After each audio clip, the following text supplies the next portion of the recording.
Kampo ni Vhong Navarro gi-kwestyon ang pagsugot sa korte nga makapiyansa silang Cedric Lee, Denise Cornejo ug Simeon Ross. Si Maris Puyo sa report.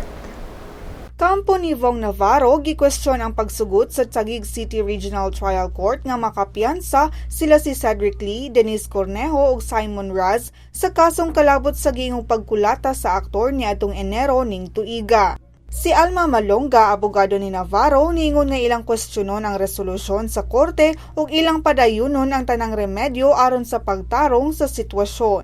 Sa court order ni Judge Paz Esperanza Cortez, niingon kini nga bisan pa og adunay probable cause aron kasuhan sila si Lee, Cornejo ug Ross, ang prosekusyon napakyas sa paghatag og ligong ebidensya nga makapamatuod nga seryoso ang illegal detention nga gibuhat sa tulo nga tukang Navarro.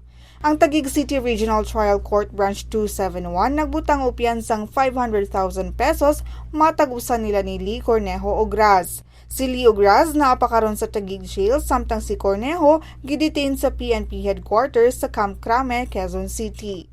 Alang sa Sun.Star Pilipinas, Maris Puyo.